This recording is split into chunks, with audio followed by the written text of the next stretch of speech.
Hi friends, Nandamuri Balakrishna present నటిస్తున్న చిత్రం NBK 109. ఈ చిత్రానికి డైరెక్టర్ బాబీ కొల్లి. ఈ చిత్రంపై మంచి హైప్ అయితే ఉందన్నమాట. భగవంత్ కేసరి మూవీ హిట్ కావడంతో బాలకృష్ణ హ్యాట్రిక్ హిట్ని సాధించారు. అఖండ, వీరసింహారెడ్డి, భగవంత్ కేసరి హ్యాట్రిక్ హిట్ అనమాట. ఇప్పుడు ఎన్బికే 109 మూవీ ద్వారా డబుల్ హ్యాట్రిక్కి తొలి అడుగు వెయ్యబోతున్నారనమాట. అయితే ఈ మూవీలో గత నెల నుంచి మెయిన్ విలన్గా బాబీ డియోల్ నటిస్తున్నారన్న న్యూస్ అయితే సోషల్ మీడియాలో హల్చల్ చేస్తూ ఉందన్నమాట. బట్ వాటికి సంబంధించిన క్లారిటీ అయితే లేదు. మూవీ యూనిట్ నుంచి కూడా ఎలాంటి క్లారిటీ రాలేదు కాబట్టి మెయిన్ విలన్గా ఎవరు నటిస్తారని చెప్పేసి ఒక క్వశ్చన్ అయితే ఉండేదన్నమాట.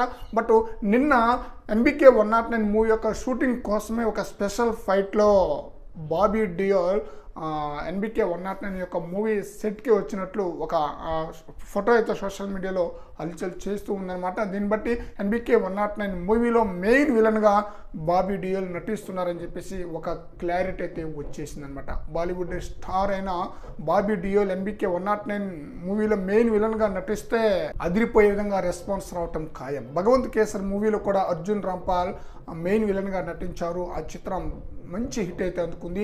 ఓటీటీలో రిలీజ్ అయిన తర్వాత కూడా నార్త్ ఆడియన్స్కి చాలా బ్రహ్మాండంగా కనెక్ట్ అయిపోయింది. ఇప్పుడు ఎన్బికే 109 మూవీలో కూడా బాలీవుడ్ స్టార్ మెయిన్ విలన్గా నటిస్తున్నారు కాబట్టి ఈ చిత్రానికి ఓటీటీలో రిలీజ్ చేసినా కూడా మంచి రెస్పాన్స్ రావటం ఖాయం. మరి చూడాలి.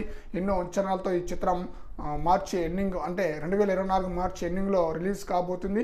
ఎలాంటి హిట్ అందుకుంటుందో చూడాలి. భారీ అంచనా అయితే ఉందన్నమాట. ఈ మూవీ నుండి 2 కాన్సెప్ట్ పోస్టర్లను రిలీజ్ చేయగా ఆ 2 కాన్సెప్ట్ పోస్టర్లు కూడా మంచి స్పందన వచ్చేసిందనమాట. ఈ మూవీకి సంబంధించిన ఫస్ట్ లుక్ టీజర్ని జనవరి 1వ తేదీన రిలీజ్ చేసే అవకాశం ఉన్నట్లు న్యూస్ కూడా వినిపిస్తుంది. మరి చూడాలి ఎన్బికే 109 మూవీతో బాలకృష్ణ ఎలాంటి హిట్ అందుకుంటారనేది.